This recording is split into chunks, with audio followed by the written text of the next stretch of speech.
Friends.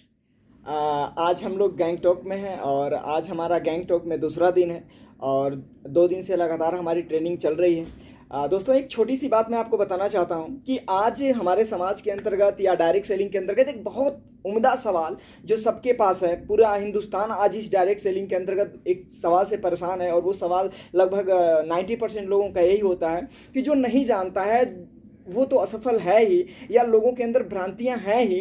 लेकिन ऐसा क्यों होता है कि जो डायरेक्ट सेलिंग ज्वाइनिंग कर चुका है वो भी असफल है? ऐसा क्यों होता है कि लोग ज्वाइनिंग करके 2 महीना, 4 महीना, 6 महीने के अंतर्गत भी असफल हो जाते हैं? ऐसा क्यों हो रहा है? और इसका सिर्फ एक वजह है कि हर एक व्यक्ति सिर्फ डायरेक्ट सेलिंग को ज्वाइनिंग कर रहा है। हर एक व्यक्ति डायरेक्ट सेलिंग को एक प्रोडक्ट खरीद कर बेचने का बिजनेस समझ रहा है और आज यही वजह है कि लोग डायरेक्ट सेलिंग में ज़्यादा से ज़्यादा असफल लोग हो रहे हैं। और इसका बचने का सिर्फ और सिर्फ मात्र एक उपाय है कि डायरेक्ट सेलिंग एक ऐसा बिजनेस है जिस बिजनेस के माध्यम में हमें सीखना बहुत ज़रूरी है। और इस सीखने का एक नुस्खा मैं आपको बताना जा रहा हूं, एक टिप्स मैं बताने जा रहा हूं जिसको आप आसानी से समझ सकते हैं कि इस बिजनेस में सफल होने का एक आसान टिप्स है जिसे हम जीपीएस का नाम देंगे।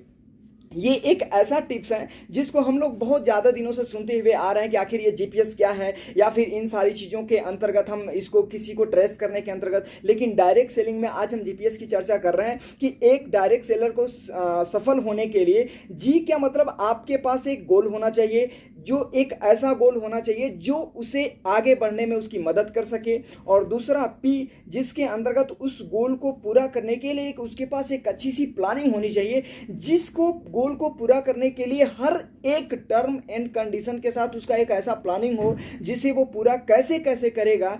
अगर उसके पास प्लानिंग भी हो जाती है तो तीसरी एक चीज जो बच जाती है कि जब उसके पास गोल रहेंगे और उसके पास प्लानिंग रहेगी तो जाहिर सी बात है कि उसके पास समस्याएं आएंगी ही आएंगी। और उस समस्याओं को पूरा करने के लिए यदि उसके पास उन समस्याओं का एक महत्वपूर्ण योजनाओं का समूह का जो समस्याएं हैं उनको पूरा करने के लिए अगर उसके पास एक सोल्यूशन है तो यकीन मानिए वो बंदा कभी भी असफल नहीं हो सकता। असफल सिर्फ वही लोग होते हैं जिनके पास अगर गोल हो गए तो प्लानिंग नहीं, प्लानिंग हो गई तो सोल्यूशन नहीं, वो व्यक्ति असफल हो जाते हैं। लेकिन जिस लीडर के पास गोल होगा, उसको पूरा करने के लिए प्लानिंग होगी और उस प्लानिंग को सफलतापूर्वक सक्सेस करने के लिए उसके पास अगर सोल्यूशन होगा, तो इस बात की 100% गारंटी है कि कोई भी लीडर जिंदगी में कभी असफल नहीं हो सकता। ओके, सो थैंक्स, धन्यवाद।